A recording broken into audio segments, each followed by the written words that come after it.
Okay, here we are. This is my second installment of my video series debunking some of the myths about the 1940 LincoIn Zephyr Continental Cabriolet, and I'll also include some information about my 1939 LincoIn Zephyr Convertible Club Coupe.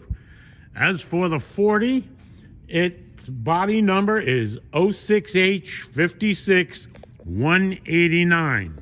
06H is the year, 1940. 56 is the body style cabriolet, and 189 is its production number.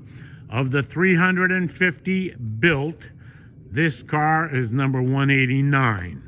Now, let me get a little bit closer. This information I obtained from the Benson Ford Research Center of the Henry Ford Museum. And it's available if you have a Lincoln Zephyr or a Lincoln. Those records were preserved. They did not get burned up in the two different Rotunda fires. So they are available. All you need to do is get in touch with the Benson Ford Research Center at the Henry Ford, and you can get the information, the build sheet on your particular car. So my car, again, is one pretty much in the center of production, and you'll take a look at mine. You'll notice right away that you'll notice right away that the tires are a bit oversized. These are 750/16s. The factory came with 700/16s, and this is a wider white wall, which personally I like. So here we go. I'll take a quick walk around now that the cars are out in the sunshine. And this particular car was repainted, as far as I can figure out from records I've obtained, sometime in the 1960s, early 1960s, by Earl Scheib, and it's acrylic enamel. So even though the paint job is not what I would consider quality, it shines up because it's acrylic enamel. The top was also replaced, and it is a correct replacement top. It fits the way it was initially intended. However, the installation job was not the greatest. A friend of mine who installed the top on my 39 Lincoln helped me tighten this one up a bit, but it's still a little on the sloppy side. But my intention is to change it to a black top with the red pipe, which is the same as I have on the 39 Convertible Club Coupe. But you'll notice on the 39 Convertible Club Coupe, there is a seam going across the rear bow. That is not correct. As you'll see on the 40, there is no seam. That is correct. What happened here was I had no top on this car for a number of years, and when I went to find another one, I asked the manufacturer if it was in fact an OEM replacement top.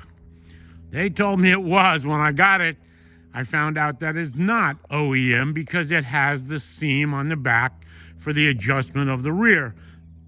I called them and they said it's an OEM replacement top, which is, there's a big difference. But you'll also notice on this one, I have the original rear window, and the curtain for the original rear window, which was in the trunk of the car. So I was very fortunate to be able to have that, and when we put the new top on, we used that same glass. It has the bug on it. I don't know if you'll be able to see it here. Maybe so. Let me see if I can get a little closer to it. I think you might be able to see that. That glass was produced in February of 1939, so I definitely wanted to keep that in the car. So now back to the 40. I will do a walk around here. Again, now that it's out in the daylight, pop open the door so that we can see what she looks like inside, even though the top is up. There we go. Okay, this particular car came equipped with the optional gold trim, which I don't know, that's a personal taste. I'm not really thrilled with it, but it's there. And it has the opaque steering wheel in it. This is a reproduction done by Knob Soup, which is an outstanding reproduction. And the rest of the interior, let's see if I can give you a shot inside, in the back. I'm assuming that this interior was redone because it's in excellent condition, but I could not find that fact of that in any of the information that I've been able to get on this particular car.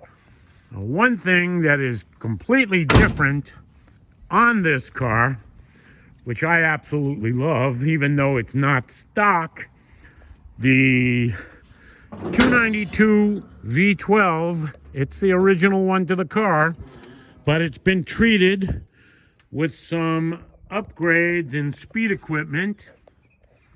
As you can see here, it's got brand new Austin heads on it, an Austin dual intake manifold with two 94s on it, and it's also got an alternator inside the generator case, which eliminates the need for a voltage regulator, and it actually fires up really nice on the 12-volt system. Everything's been converted, including the starter motor, which is kind of an elective. You don't necessarily have to change your starter motor over from 6 to 12 volts. It will work, but the question is for how long.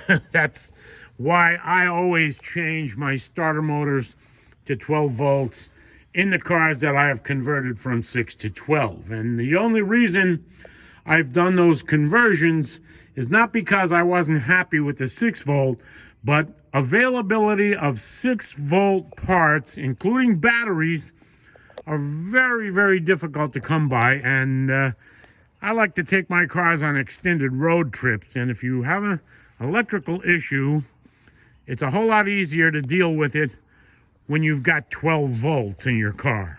So, pretty much that's it for this one, and we'll see how things go in the next video.